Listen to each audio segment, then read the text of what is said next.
কেন কিসের জন্য? আমরা তো হারিয়ে নিয়ে যাব। হারলে আমি যদি শপথ নিতে যেতাম তাহলে আমি রেজিগনেশনটা করতাম। এখন তো কোয়েশ্চেন ডাজন্ট অ্যারাইজ। आमी इस्तीफा ना देबो। पश्चिम बंगाल के विधानसभा चुनाव में जबरदस्त हार के एक दिन बाद ममता बनर्जी ने प्रेस कॉन्फ्रेंस में चुनौती दी कि वो इस्तीफा नहीं देंगे। अगर वो ऐसा करती हैं तो फिर अब आगे क्या होगा, संवैधानिक तौर पर उनके खिलाफ क्या कदम उठाए जा सकते हैं, ये सब जानना चाहते हैं। तो आइए देखते हैं इस वीडियो में, कोशिश करेंगे आपके मन में जो भी सवाल है उसके उत्तर इस वीडियो में मिल सके। नमस्कार, मैं हूं आकांक्षा और आप देख रहे हैं न्यूज़ 18 का डिजिटल प्लेटफॉर्म। आमी इस्तीफा ना देबो। बंगाल की मुख्यमंत्री ममता बनर्जी ने विधानसभा चुनाव में हार के बाद इस्तीफा देने से साफ इनकार कर दिया है। उन्होंने साफ कहा है कि वो बिल्कुल भी पद से नहीं हटेंगी। ऐसा होने पर अब आगे क्या होगा, उनके खिलाफ क्या कदम उठाए जा सकते हैं और संविधान इसे लेकर क्या कहता है। क्या किसी राज्य सरकार का टर्म खत्म होने के बाद मुख्यमंत्री का पद भी अपने आप खत्म हो जाता है? इन तमाम सवालों के जवाब ढूंढेंगे। ममता बनर्जी या किसी भी मुख्यमंत्री के लिए चुनाव हारने के बाद भी इस्तीफा ना देना एक गंभीर संवैधानिक संकट पैदा कर सकता है। भारतीय संविधान के अनुसार ऐसी स्थिति में कुछ कदम उठाए जा सकते हैं। गौरतलब है कि पश्चिम बंगाल विधानसभा चुनाव का कार्यकाल 7 मई को समाप्त हो रहा है। संविधान कहता है कि टर्म समाप्ति पर मुख्यमंत्री का पद समाप्त नहीं होता। भारत के संविधान में मुख्यमंत्री के कार्यकाल और इस्तीफे को लेकर स्पष्ट नियम लिखे हुए हैं। अनुच्छेद 164 के तहत मुख्यमंत्री की नियुक्ति राज्यपाल करते हैं, बाकी मंत्रियों की नियुक्ति राज्यपाल मुख्यमंत्री की सलाह पर करते हैं। यह अनुच्छेद स्पष्ट करता है कि मुख्यमंत्री और उनके मंत्री राज्यपाल के चाहने तक ही अपने पद पर बने रहते हैं। बंगाल चुनाव रिजल्ट अभी क्या चल रहा है ये भी आपको बता दें। देखिए, मंत्रिपरिषद विधानसभा के प्रति जवाबदेह होती है। यदि कोई मुख्यमंत्री चुनाव हार जाता है या उनकी पार्टी बहुमत खो देती है तो उनके पास सत्ता में बने रहने का नैतिक या कानूनी अधिकार नहीं रह जाता है। इस्तीफा ना देने पर क्या कार्रवाई हो सकती है ये भी आपको बताते हैं। यदि कोई मुख्यमंत्री हार के बावजूद पद छोड़ने से इनकार करता है तो राज्यपाल के पास उनके पास कार्रवाई करने का अधिकार रहता है। पद से बर्खास्तगी हो सकती है। राज्यपाल मुख्यमंत्री को बर्खास्त कर सकते हैं, चूंकि मुख्यमंत्री राज्यपाल के प्रसाद पर्यंत पद पर होते हैं। इसलिए बहुमत खोने या फिर चुनाव हारने के बाद इस्तीफा ना देना संवैधानिक मशीनरी की विफलता माना जाता है और राज्यपाल उन्हें पद से हटा सकते हैं। विश्वास मत भी यहाँ पर उसको लेकर के भी अटकलें तेज हो जाती हैं। राज्यपाल मुख्यमंत्री को सदन में बहुमत साबित करने के लिए कह सकते हैं।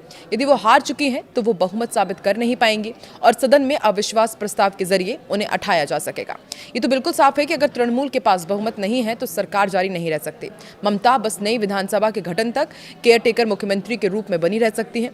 जैसे ही नतीजों की आधिकारिक अधिसूचना होती है, राज्यपाल बहुमत दल को सरकार बनाने का न्योता दे सकते हैं।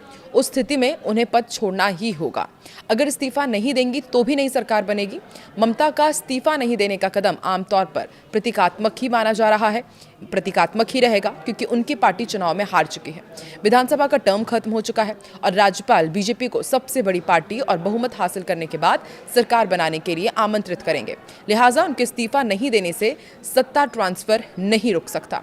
सीएम का कार्यकाल भी देखिए तय रहता है। अनुच्छेद 172 कहता है कि राज्य विधानसभा का कार्यकाल अधिकतम 5 वर्ष होता है और इसी के आधार पर मुख्यमंत्री का कार्यकाल भी निर्धारित होता है। अनुच्छेद 164 कहता है कि मुख्यमंत्री राज्यपाल के प्रसाद पर्यंत यानी कि उनके चाहने तक पद पर बने रहते हैं, लेकिन ये संविधान के अनुसार ही होता है। यानी बहुमत खोने पर पद पर बने रहने का अधिकार खुद खत्म हो जाता है। संवैधानिक रूप से बहुमत नहीं होने पर सरकार नहीं चल सकती। ऐसे में ममता इस्तीफा दे या ना दे उससे ज्यादा फर्क पड़ेगा नहीं।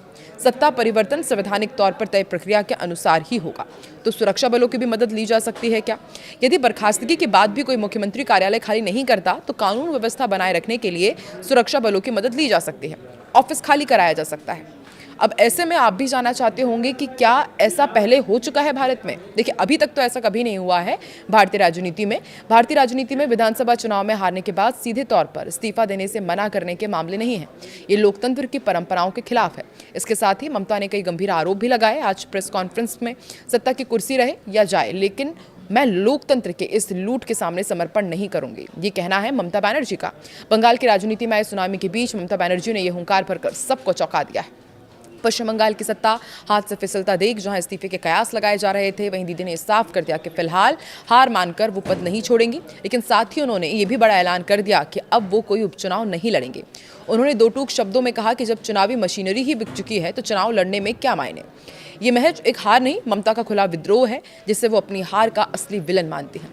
ममता ने यह भी आरोप लगाया कि चुनाव से ठीक पहले भाजपा ने दबाव बनाकर राज्य के कई निष्पक्ष IAS और IPS अधिकारियों का तबादला किया ताकि चुनावी प्रक्रिया को प्रभावित किया जा सके। उन्होंने कहा कि हमारी हार नहीं हुई है, बल्कि साजिश के तहत हमसे 100 सीटें छीनी गई हैं।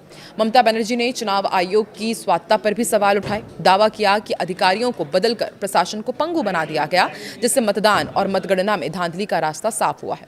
उन्होंने जनादेश को लोकतंत्र की हत्या करार देते हुए कानूनी लड़ाई और जनता के बीच जाने का संकल्प दोहराया। साजिश और बदसलूकी के गंभीर आरोप भी उन्होंने लगाए हैं। भावुक होते हुए उन्होंने आरोप लगाया कि चुनाव के दौरान उनके साथ काफी बदसलूकी हुई और उन्होंने ये भी कहा कि उन्हें मारा गया है। चुनावी प्रक्रिया पर सवाल उठाए और कहा कि भाजपा ने पूरी सरकारी मशीनरी और चुनाव आयोग के साथ मिलकर फिक्सिंग की है। आपको क्या लगता है कि चुनाव आयोग के साथ मिलकर क्या वाकई सरकारी मशीनरी का दुरुपयोग किया गया, या फिर एक बार फिर से सुर्खियों में बने रहने के लिए ममता बनर्जी ने साफ कर दिया है कि वो इस्तीफा नहीं देंगी? और अब आगे राज्यपाल क्या कदम उठाते हैं, कमेंट सेक्शन में अपनी राय जरूर दें।